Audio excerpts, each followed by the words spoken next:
श्रीमद कुंज विहारणे नमः। श्री स्वामी हरिदास विजयतीर्थराम, श्री युगल सरकार, सदगुरुदेव और आप सभी रसिक भक्तवृंदों के श्री चरणों में दास का साष्टांग दंडवत प्रणाम। भैया, कल श्रीमद् भागवत महापुराण के दशम स्कंद के अंतर्गत 33वें अध्याय में भगवत कृपा से महाराज का वाचन हुआ और भैया यहां पर द्रष्टव्य है कि महाराज का वर्णन सुनकर हम में से बहुत से लोगों के मन में कई प्रकार की शंकाएं, संदेह, धर्म की नैतिकता, मर्यादा और भगवान के विषय में कई प्रश्न उठ खड़े होते हैं। और ये प्रश्न उठते ही तब हैं क्योंकि हमारी कलुषित बुद्धि उन्हें लौकिक रूप से अपने जैसा मान लेती है। वे भगवान हैं, उनकी लीला प्राकृत है और जिनके साथ करते हैं वे भी अप्राकृत हैं, यह हम विस्मरण कर देते हैं। क्योंकि जैसी दृष्टि वैसी सृष्टि, बहुधा मन में ये प्रश्न उठते रहते हैं लेकिन हम पूछते नहीं किसी से।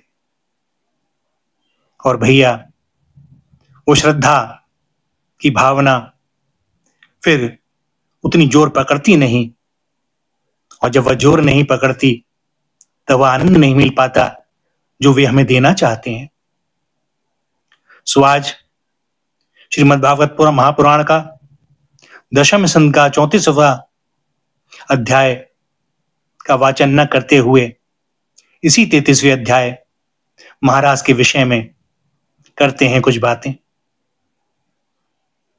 और चिंतन, बुद्धि को परे रखकर और बुद्धि से को इसमें लगाकर भी, ताकि हमेशा के लिए वो उन संशयों का निवारण हो जाए।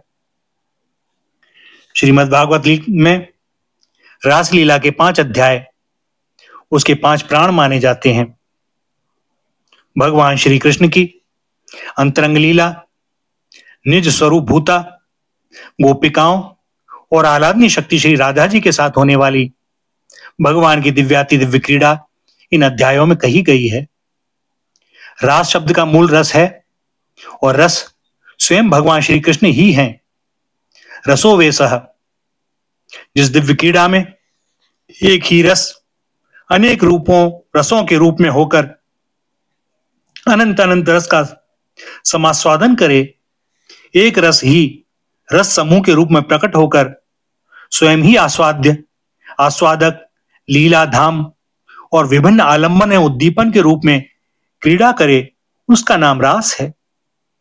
भगवान की यह दिव्य लीला भगवान के दिव्य धाम में दिव्य रूप से निरंतर हुआ करती है। यह भगवान की विशेष कृपा से प्रेमी साधकों के हितार्थ कभी कभी अपने दिव्य धाम के साथ ही वो मंडल पर भी अवतीर्ण हुआ करती है, जिसको देख सुन एवं गाकर तथा स्मरण चिंतन करके अधिकारी पुरुष रस स्वरूप भगवान की इस परम रसमयी लीला का आनंद ले सकें और स्वयं भी भगवान की लीला में सम्मिलित होकर अपने को कृतकृत्य कर सकें। इस पंचाध्यायी में वंशी ध्वनि, गोपियों के अभिसार, श्री कृष्ण के साथ उनकी बातचीत, रमण, श्री राधा जी के साथ अंतर्ध्यान, पुनः प्राकट्य, गोपियों के द्वारा दिए हुए वसनासन पर विराजना, गोपियों के कूट प्रश्न का उत्तर, रास नृत्य, क्रीड़ा, जल केली और वन विहार का वर्णन है, जो मानवीय भाषा में होने पर भी वस्तुतः परम दिव्य है। समय के साथ ही मानव मस्तिष्क भी पलटता रहता है, कभी अंतर्दृष्टि की प्रधानता हो जाती है तो कभी बहिर्दृष्टि की। आज का युग ही ऐसा है जिसमें भगवान की दिव्य लीलाओं की तो बात ही क्या, स्वयं भगवान के अस्तित्व पर ही अविश्वास प्रकट किया जाता है और नित्य नए भगवान उत्पन्न हो रहे हैं।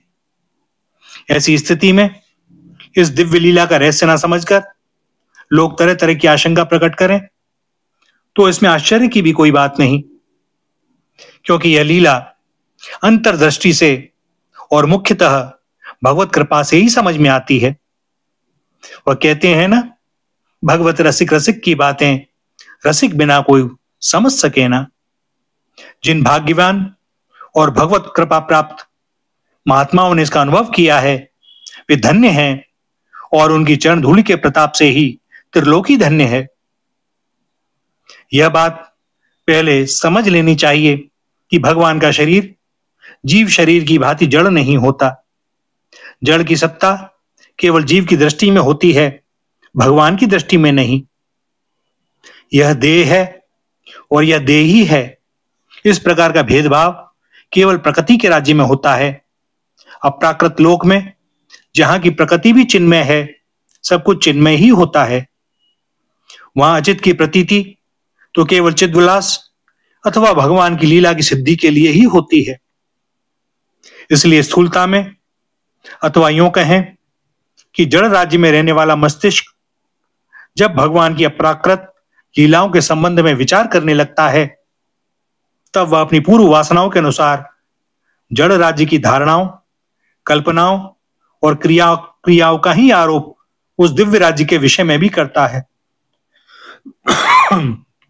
इसलिए दिव्य लोक के रहस्य को समझने में असमर्थ हो जाता है। यह रास वस्तुतः परम उज्ज्वल रस का ही एक दिव्य प्रकाश है। जड़ जगत की बात तो दूर रही, ज्ञान रूप या विज्ञान रूप जगत में भी यह प्रकट नहीं होता। अधिक क्या, साक्षात चिन्मय तत्व में भी इस परम दिव्य उज्ज्वल रस का लेशाभास नहीं देखा जाता। इस परम रस की स्फूर्ति तो परम भावमयी श्री कृष्ण प्रेम स्वरूपा गोपीजनों के मधुर हृदय में ही होती है। इस रास लीला के यथार्थ स्वरूप और परम माधुर्य का आस्वाद उन्हीं को मिलता है। दूसरे लोग तो इसकी कल्पना भी नहीं कर सकते। कोई भक्ति कैसी, यथा ब्रज गोपिका नाम। भगवान के समान ही गोपियां भी परम रसमयी और सच्चिदानंदमयी हैं। साधना की दृष्टि से भी उन्होंने न केवल जड़ शरीर का ही त्याग कर दिया है, बल्कि सूक्ष्म शरीर से प्राप्त होने वाले स्वर्ग, कैवल्य से अनुभव होने वाले मोक्ष और तो क्या जड़ता की दृष्टि का भी त्याग कर दिया है। उनकी दृष्टि में केवल चिदानंद स्वरूप श्री कृष्ण है। उनके हृदय में श्री कृष्ण को तृप्त करने वाला प्रेमामृत है। उनकी इस अलौकिक स्थिति में स्थूल शरीर, उसकी स्मृति और उसके संबंध से होने वाले अंग संग की कल्पना किसी भी प्रकार नहीं की जा सकती। ऐसी कल्पना तो केवल देहात्म बुद्धि से जकड़े हुए जीवों की ही होती है। जिन्होंने गोपियों को पहचाना है, उन्होंने गोपियों की चरण धूलि का स्पर्श प्राप्त करके अपनी कृतकृत्यता चाही है। ब्रह्मा, शंकर, उद्धव और अर्जुन ने गोपियों की उपासना करके भगवान के चरणों में वैसे प्रेम का वरदान प्राप्त किया है या प्राप्त करने की अभिलाषा की है। उन गोपियों के दिव्य भाव को साधारण स्त्री पुरुष के भाव जैसा मानना गोपियों के प्रति, भगवान के प्रति और वास्तव में सत्य के प्रति महान अन्याय एवं अपराध है। इस अपराध से बचने के लिए भगवान की दिव्य लीलाओं पर विचार करते समय उनकी अप्राकृत दिव्यता का स्मरण रखना परमावश्यक है। भगवान का चिदानंद घन शरीर दिव्य है, वह अजन्मा और अविनाशी है, हानोपादान रहित है, वह नित्य सनातन शुद्ध उस भगवत स्वरूप ही है। इसी प्रकार गोपियां दिव्य जगत की भगवान की स्वरूप भूता अंतरंग शक्तियां हैं। इन दोनों का संबंध भी दिव्य ही है। यह उच्चतम भाव राज्य की लीला स्थूल शरीर और स्थूल मन से परे है। आवरण भंग के अनंतर अर्थात चीर हरण करके जब भगवान स्वीकृति देते हैं, तब इसमें प्रवेश होता है। प्राकृत देह का निर्माण होता है स्थूल, सूक्ष्म और कारण, इन तीन देहों के संयोग से। जब तक कारण शरीर रहता है, तब तक प्राकृत देह से जीव को छुटकारा नहीं मिलता। कारण शरीर कहते हैं पूर्वकृत कर्मों के उन संस्कारों को जो देह निर्माण में कारण होते हैं। इस कारण शरीर के आधार पर जीव को बार बार जन्म मृत्यु के चक्कर में पड़ना होता है, और यह चक्र जीव की मुक्ति न होने तक अथवा कारण का सर्वथा अभाव न होने तक चलता ही रहता है।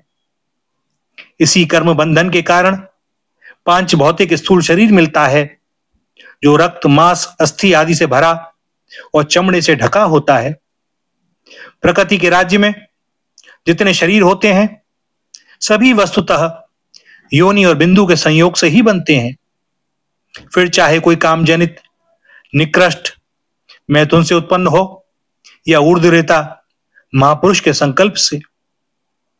बिंदु के अधोगामी होने पर कर्तव्य रूप श्रेष्ठ मैथुन से हो, अथवा बिना ही मैथुन के नाभि, हृदय, कंठ, कर्ण, नेत्र, सिर, मस्तक आदि के स्पर्श से, बिना ही स्पर्श के केवल दृष्टि मात्र से, अथवा बिना देखे केवल संकल्प से ही उत्पन्न हो।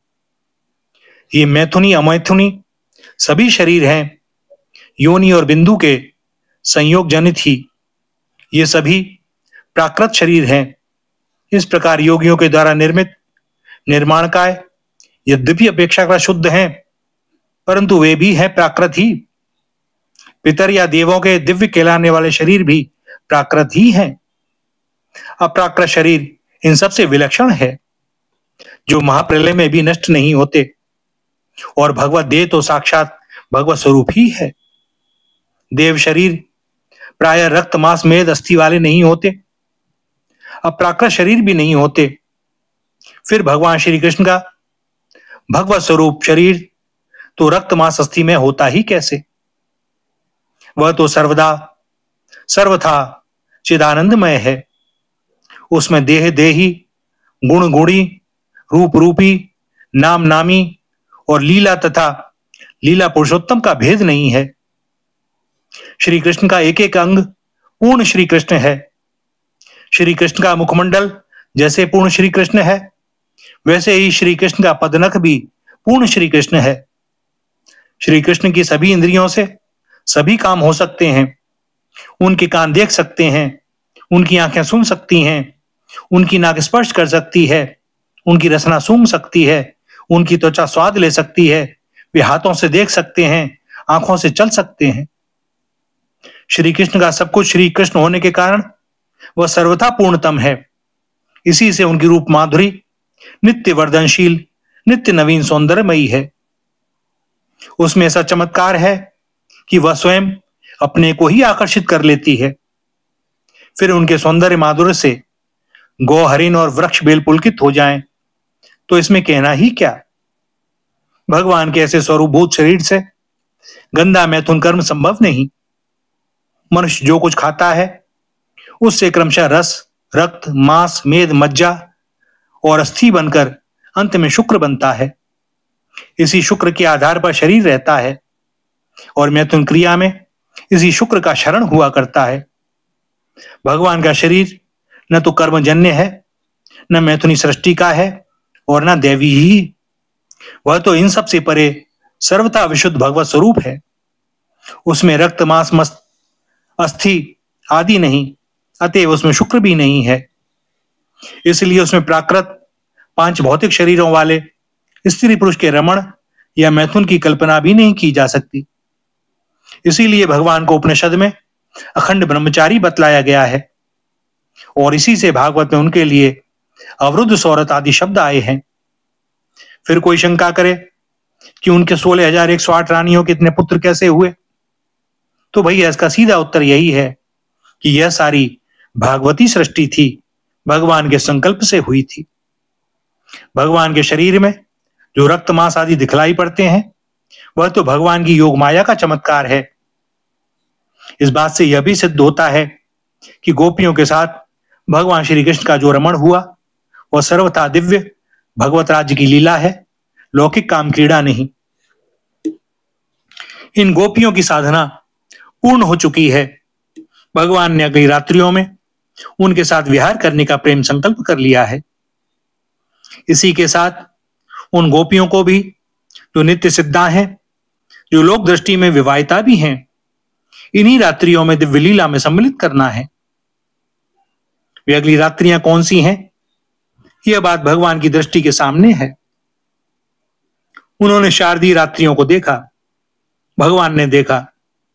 इसका अर्थ सामान्य नहीं, विशेष है। जैसे सृष्टि के प्रारंभ में सईक्षत एको हम बहुत श्याम। भगवान के शिक्षण से जगत की उत्पत्ति होती है, वैसे ही रास के प्रारंभ में भगवान के प्रेम वीक्षण से शरत काल की दिव्य रात्रियों की सृष्टि होती है।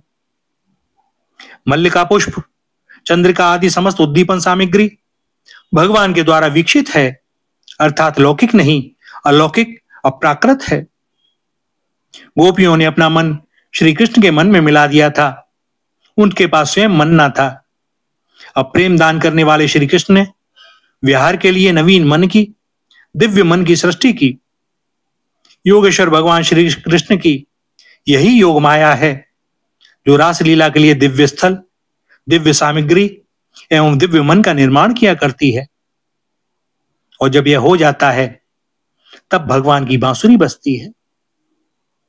भगवान की बांसुरी जड़ को चेतन, चेतन को जड़, चल को अचल और अचल को चल, विक्षिप्त को समाधिस्थ और समाधिस्थ को विक्षिप्त बनाती रहती है।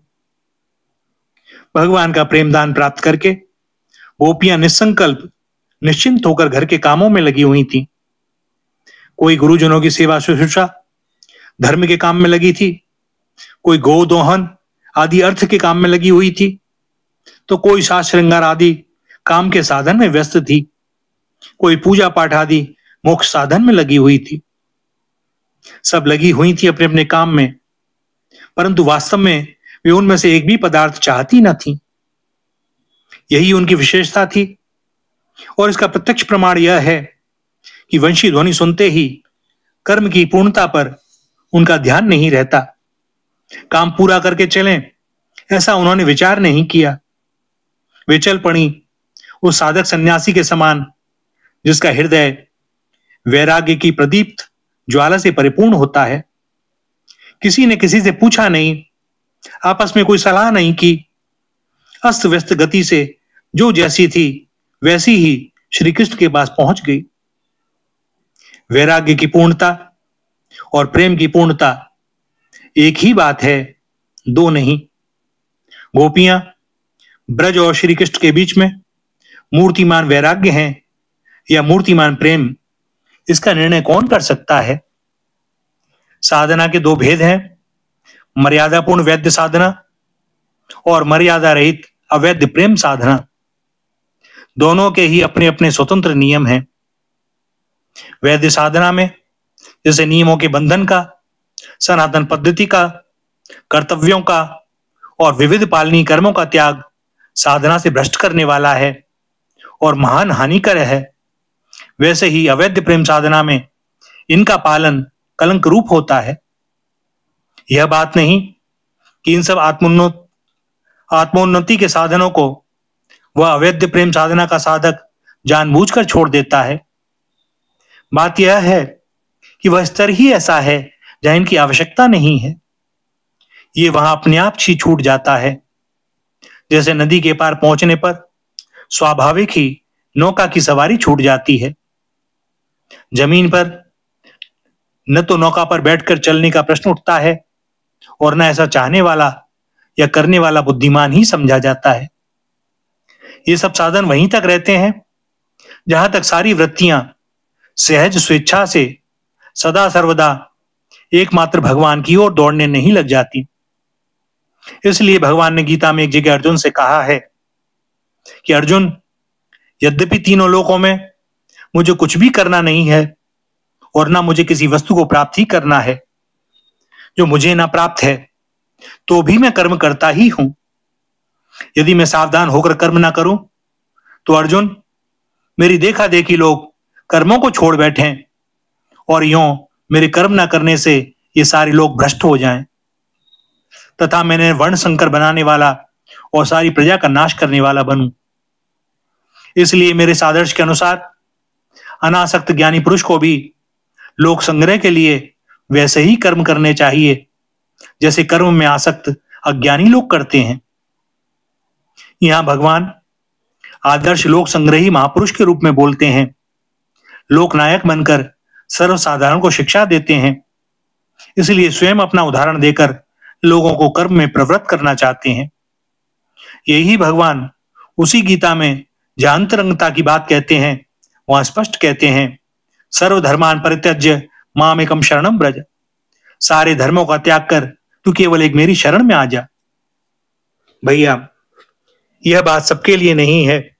इसी से भगवान ने इसे सबसे बढ़कर छिपी हुई गुप्त बात कहकर इसके बाद के श्लोक में कहा है कि भैया अर्जुन, इस सर्वगुहितम बात को जो इंद्रिय विजयी तपस्वी ना हो, मेरा भक्त ना हो, सुनना ना चाहता हो और मुझ में दोष लगाता हो, उसे न कहना। श्री गोपीजन साधना के इसी उच्च स्तर में परम आदर्श थीं। इसी से उन्होंने देह गेह, पति पुत्र, लोक परलोक, कर्तव्य धर्म सबको छोड़कर, सबका उल्लंघन कर एकमात्र परम धर्म स्वरूप भगवान श्री कृष्ण को ही पाने के लिए अभिसार किया था। उनका यह पति पुत्रों का त्याग, यह सर्व धर्म का त्याग ही उनके स्तर के अनुरूप स्वधर्म है। इस स्वधर्म त्याग रूप स्वधर्म का आचरण गोपियों जैसे उच्च स्तर के साधकों में ही संभव है, क्योंकि सब धर्मों का यह त्याग वही कर सकते हैं जो इसका यथावधि पूरा पालन कर चुकने के बाद इसके परम फल अनन्य और अचिंत्य देव दुर्लभ भगवत प्रेम को प्राप्त कर चुकते हैं। वे भी जानबूझकर त्याग नहीं करते।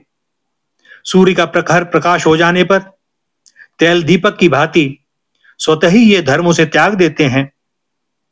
यह त्याग तिरस्कार मूलक नहीं वरन तृप्ति मूलक है। भगवत प्रेम की ऊंची स्थिति का यही स्वरूप है। देवर्षि नारद जी का एक सूत्र है कि जो वेदों अर्थात वेद मूलक समस्त धर्म मर्यादाओं का भी भली भांति त्याग कर देता है, वह अखंड असीम भगवत प्रेम को प्राप्त करता है। जिसको भगवान अपनी वंशी ध्वनि सुनाकर नाम ले लेकर बुलावें, वह भला किसी दूसरे धर्म की ओर ताककर कब और कैसे रुक सकता है? रोकने वालों ने रोका भी, परंतु हिमालय से निकलकर समुद्र में गिरने वाली ब्रह्मपुत्र नदी की प्रखर धारा को क्या कोई रोक सकता है? वे न रुकी, नहीं रोकी जा सकी। जिनके चित्त में कुछ प्राक्तन संस्कार अवशिष्ट थे, वे अपने अनाधिकार के कारण सशरीर जाने में समर्थ ना हुई। उनका शरीर घर में पड़ा रह गया। भगवान के वियोग दुख से उनके सारे कलुष धुल गए। ध्यान में प्राप्त भगवान के प्रेमालिंगन से उनके समस्त सौभाग्य का परम फल प्राप्त हो गया और वे भगवान के पास सशरीर जाने वाली गोपियों के पहुंचने से पहले ही भगवान के पास पहुंच गईं, भगवान में मिल गईं। यह शास्त्र का प्रसिद्ध सिद्धांत है कि पाप पुण्य के कारण ही बंधन होता है और शुभाशुभ का भोग होता है। शुभाशुभ कर्मों के भोग से जब पाप पुण्य दोनों नष्ट हो जाते हैं, तब जीव की मुक्ति हो जाती है। यद्यपि गोपियां पाप पुण्य से रहित श्री भगवान की प्रेम प्रतिमा स्वरूपा थीं, तथापि लीला के लिए यह दिखाया गया है कि अपने प्रीतम श्री कृष्ण के पास न जा सकने से उनके विरह नल से उनको इतना महान संताप हुआ कि उससे उनके संपूर्ण अशुभ का भोग हो गया। उनके समस्त पाप नष्ट हो गए और प्रीतम भगवान के ध्यान से उन्हें इतना आनंद हुआ कि उससे उनके सारे पुण्यों का फल मिल गया। इस प्रकार पाप पुण्यों का पूर्ण रूप से अभाव होने से उनकी मुक्ति हो गई। चाहे किसी भी भाव से हो, काम से, क्रोध से, लोभ से, जो भगवान के मंगलमय श्री विग्रह का चिंतन करता है, उसके भाव की अपेक्षा न करके वस्तु शक्ति से ही उसका कल्याण हो जाता है। यह भगवान के श्री विग्रह की विशेषता है। भाव के द्वारा तो एक प्रस्तर मूर्ति भी परम कल्याण का दान कर सकती है। बिना भाव के ही कल्याण दान भगवत विग्रह का सहज दान है। भगवान हैं बड़े लीला में। जहां वे अखिल विश्व के विधाता ब्रह्मा शिवादि के भी वंदनीय निखिल जीवों के प्रत्येक आत्मा हैं, वहीं वे लीला नटवर गोपियों के इशारे पर नाचने वाले भी हैं। उन्हीं की इच्छा से, उन्हीं के प्रेमावन से, उन्हीं के वंशी निमंत्रण से प्रेरित होकर गोपियां उनके पास आईं, परंतु उन्होंने ऐसी भावभंगी प्रकट की, ऐसा स्वांग बनाया मानो उन्हें गोपियों के आने का कुछ पता ही न हो। संभवतः गोपियों के मुख से वे उनके हृदय की बात, प्रेम की बात सुनना चाहते हो। संभव है वे विप्रलभ के द्वारा उनके मिलन भाव को परिपुष्ट करना चाहते हों। बहुत करके तो ऐसा मालूम पड़ता है कि कहीं लोग इसे साधारण बात ना समझ लें, इसलिए साधारण लोगों के लिए उपदेश और गोपियों का अधिकार भी उन्होंने सबके सामने रख दिया। उन्होंने बतलाया, गोपियों, ब्रज में कोई विपत्ति तो नहीं आई? घोर रात्रि में यहां आने का कारण क्या है? तुम्हारे घर वाले ढूंढते होंगे, अब यहां ठहरना नहीं चाहिए। वन की शोभा देख ली, अब बच्चों और बछड़ों का भी ध्यान करो। धर्म के अनुकूल मोक्ष के खुले हुए द्वार, अपने सगे संबंधियों की सेवा छोड़कर वन में दर दर भटकना स्त्रियों के लिए अनुचित है। स्त्री को अपने पति की ही सेवा करनी चाहिए, वह कैसा भी क्यों ना हो। यही सनातन धर्म है, इसी के अनुसार तुम्हें चलना चाहिए। मैं जानता हूं कि तुम सब मुझसे प्रेम करती हो, परंतु प्रेम में शारीरिक सन्निधि आवश्यक नहीं है। श्रवण, स्मरण, दर्शन और ध्यान से सानिध्य की अपेक्षा अधिक प्रेम बढ़ता है। जाओ, तुम सनातन सदाचार का पालन करो, इधर उधर मन को मत भटकने दो। श्री कृष्ण की यह शिक्षा गोपियों के लिए नहीं, सामान्य नारी जाति के लिए है। गोपियों का अधिकार विशेष था और उसको प्रकट करने के लिए ही भगवान श्री कृष्ण ने ऐसे वचन कहे। इन्हें सुनकर गोपियों की क्या दशा हुई और इसके उत्तर में उन्होंने श्री कृष्ण से क्या प्रार्थना की। वे श्री कृष्ण को मनुष्य नहीं मानती, उनके पूर्ण ब्रह्म सनातन स्वरूप को भली भांति जानती हैं और यह जानकर ही उनसे प्रेम करती हैं। इस बात का बड़ा सुंदर परिचय दिया।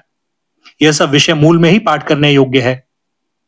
सचमुच जिनके हृदय में भगवान के परम तत्व का वैसा अनुपम ज्ञान और भगवान के प्रति वैसा महान अनन्य अनुराग है और सच्चाई के साथ जिनकी वाणी में वैसे उद्गार हैं, वे ही विशेष अधिकारवान हैं। गोपियों की प्रार्थना से यह बात स्पष्ट है कि वे श्री कृष्ण को अंतर्यामी, योगेश्वर, परमात्मा के रूप में पहचानती थीं और जैसे दूसरे लोग गुरु, सखा या माता पिता के रूप में श्री कृष्ण की उपासना करते हैं, वैसे ही वे पति के रूप में श्री कृष्ण से प्रेम करती थीं, जो कि शास्त्रों में मधुर भाव के उज्जवल परम रस के नाम से कहा गया है।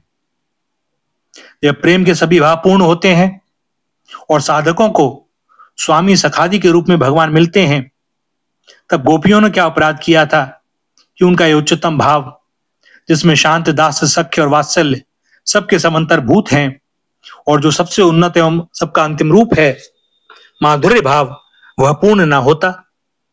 भगवान ने उनका भाव पूर्ण किया और अपने को असंख्य रूपों में प्रकट करके गोपियों के साथ क्रीड़ा की। उनकी क्रीड़ा का स्वरूप बतलाते हुए कहा गया है, जैसे नन्हा सा शिशु दर्पण अथवा जल में पड़े हुए अपने प्रतिबिंब के साथ खेलता है, वैसे ही रमेश भगवान और ब्रज सुंदरियों ने रमण किया।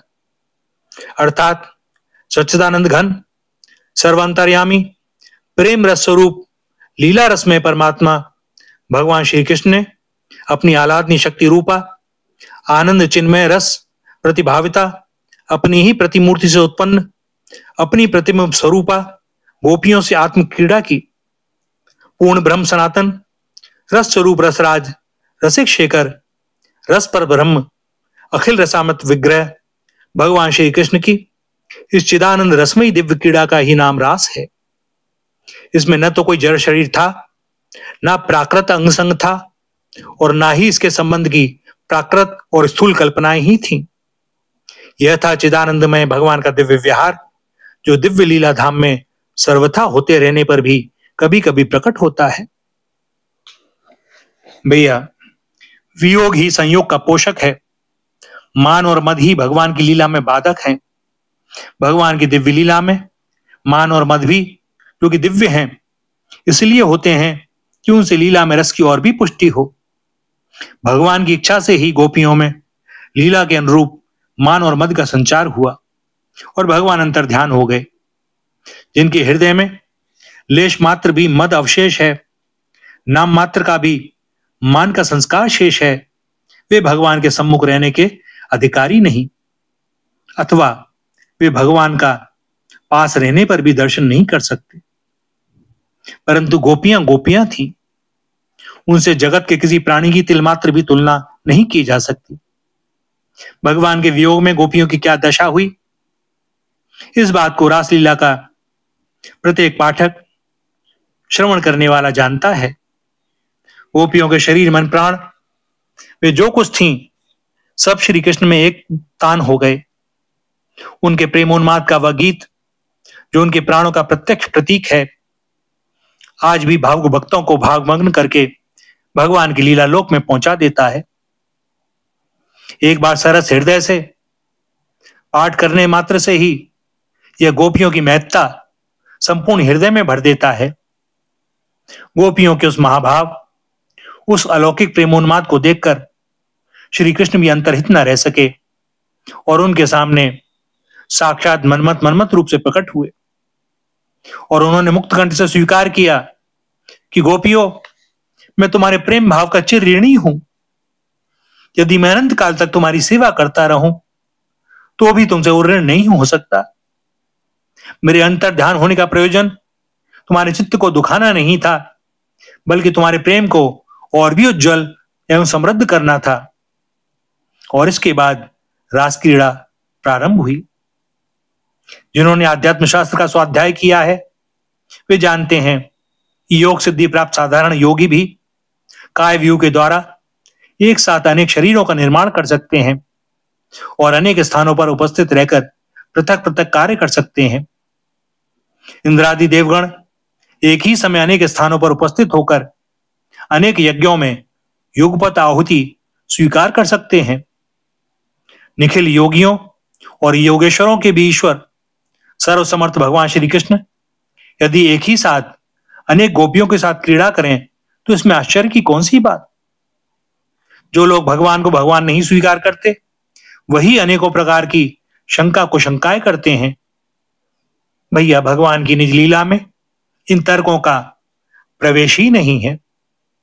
गोपियां श्री कृष्ण की स्वकीया थी या परकीया, यह प्रश्न भी भगवान श्री कृष्ण के स्वरूप को भुलाकर उठाया जाता है। श्री कृष्ण जीव नहीं है कि जगत की वस्तुओं में उनका हिस्सेदार दूसरा भी जीव हो। जो कुछ भी था, है और आगे होगा, उसके एकमात्र पति श्री कृष्ण ही हैं। अपनी प्रार्थना में गोपियों ने और परीक्षित के प्रश्न के उत्तर में श्री सुखदेव जी ने यही बात कही है कि गोपियों के पति, उनके पुत्र, सगे संबंधी और जगत के समस्त प्राणियों के हृदय में आत्मा रूप से, परमात्मा रूप से जो प्रभु स्थित हैं, वही श्री कृष्ण है। कोई भ्रम से, अज्ञान से भले ही श्री कृष्ण को पराया समझे, वे किसी के पराये नहीं हैं, सबके अपने हैं, सब उनके हैं। श्री कृष्ण की दृष्टि से, जो कि वास्तविक दृष्टि है, कोई परकीया है ही नहीं, सब स्वकीया हैं, सब केवल अपना ही लीला विलास है, सभी स्वरूप भूता अंतरंगा शक्ति हैं। गोपियां इस बात को जानती थीं और स्थान स्थान पर उन्होंने ऐसा कहा भी है। ऐसी स्थिति में जार भाव और औपत्य का कोई लौकिक अर्थ नहीं रह जाता। जहां काम नहीं है, अंग संग नहीं है, वहां औपत्य और जार भाव की कल्पना भी कैसे हो सकती है। गोपियां परकीया नहीं स्वकीया थीं, परंतु उनमें परकीया भाव था। परकीया होने में और परकीया भाव होने में आकाश पाताल का अंतर है। परकीया भाव में तीन बातें बड़े महत्व की होती हैं: अपने प्रीतम का निरंतर चिंतन, मिलन की उत्कट उत्कंठा और दोष दृष्टि का सर्वथा अभाव। स्वकीय भाव में निरंतर एक साथ रहने के कारण ये तीनों बातें गौड़ हो जाती हैं, परंतु परकीय भाव में तीनों भाव सदैव बने रहते हैं। कुछ गोपियां जार भाव से श्री कृष्ण को चाहती थीं। इसका इतना ही अर्थ है कि वे श्री कृष्ण का निरंतर चिंतन करती थीं, मिलन के लिए उत्कंठित रहती थीं और श्री कृष्ण के प्रत्येक व्यवहार को प्रेम की आंखों से ही देखती थीं। चौथा भाव विशेष महत्व का है, वह यह कि स्वकीया अपने घर का, अपना और अपने पुत्र एवं कन्याओं का पालन पोषण, रक्षणावेक्षण अपने पति से चाहती है।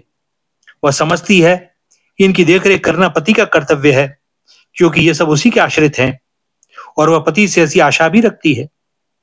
कितनी ही पति परायणा क्यों ना हो, स्वकीया में यह सकाम भाव छिपा रहता ही है। परंतु भैया, परकिया अपने प्रीतम से कुछ नहीं चाहती, कोई आशा नहीं रखती। वह तो केवल अपने को देकर उसे सुखी करना चाहती है। श्री गोपियों में यह भाव भी भली भांति प्रस्फुटित था। इसी विशेषता के कारण संस्कृत साहित्य के कई ग्रंथों में निरंतर चिंतन के उदाहरण स्वरूप परकीय भाव का वर्णन आता है। गोपियों के इस भाव से एक नहीं, अनेक दृष्टांत श्रीमद् भागवत में मिलते हैं। इसलिए गोपियों पर परकीय भाव का आरोप उनके भाव को न समझने के कारण है। जिसके जीवन में साधारण धर्म की एक हल्की सी भी प्रकाश रेखा आ जाती है, उसी का जीवन परम पवित्र और दूसरों के लिए आदर्श स्वरूप बन जाता है। फिर वे गोपियां जिनका जीवन साधना की चरम सीमा पर पहुंच चुका है, अथवा जो नित्य सिद्धा एवं भगवान के स्वरूप भूता हैं, या जिन्होंने कल्पों तक साधना करके श्री कृष्ण की कृपा से उनका सेवाधिकार प्राप्त कर लिया है, सदाचार का उल्लंघन कैसे कर सकती हैं? और समस्त धर्म मर्यादाओं के संस्थापक श्री कृष्ण पर धर्मोल्लंघन का लांछन कैसे लगाया जा सकता है? श्री कृष्ण और गोपियों के संबंध में इस प्रकार की कुकल्पनाएं उनके दिव्य स्वरूप और दिव्य लीला के विषय में हमारी अनभिज्ञता को ही प्रकट करती हैं। श्रीमद् भागवत पर, दशम स्कंद पर और रास पंचाध्याय पर अनेकों भाष्य और टीकाएं लिखी जा चुकी हैं, जिनके लेखकों में जगत गुरु श्री वल्लभाचार्य जी, श्री श्रीधर स्वामी जी, श्री जीव गोस्वामी आदि हैं। उन लोगों ने बड़े विस्तार से रासलीला की महिमा समझाई है।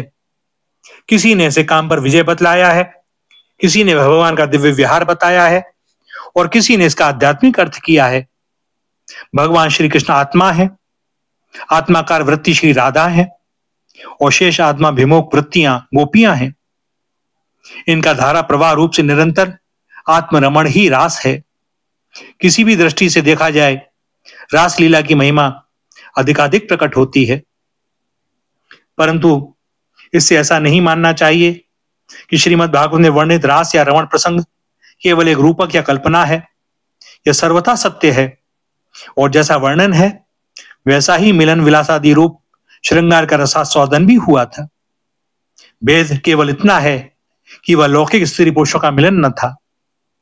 उसके नायक थे सच्चिदानंद विग्रह, परात्पर तत्व पूर्णतम स्वाधीन और निरंकुश स्वेच्छा विहारी गोपीनाथ भगवान नंद नंदन, और नायिका थी स्वयं आह्लादनी शक्ति श्री राधा जी, और उनकी काव्य रूपा, उनकी घनीभूत मूर्तियां श्री गोपीजन। अतएव इनकी लीला प्राकृत थी, सर्वथा मीठी मिश्री की अत्यंत कड़वे तुम्बे जैसी कोई आकृति बना ली जाए, जो देखने में ठीक तुम्बे जैसी ही मालूम हो, परंतु इससे असल में क्या वह मिश्री का तुम्बा कड़वा थोड़े ही हो जाता है?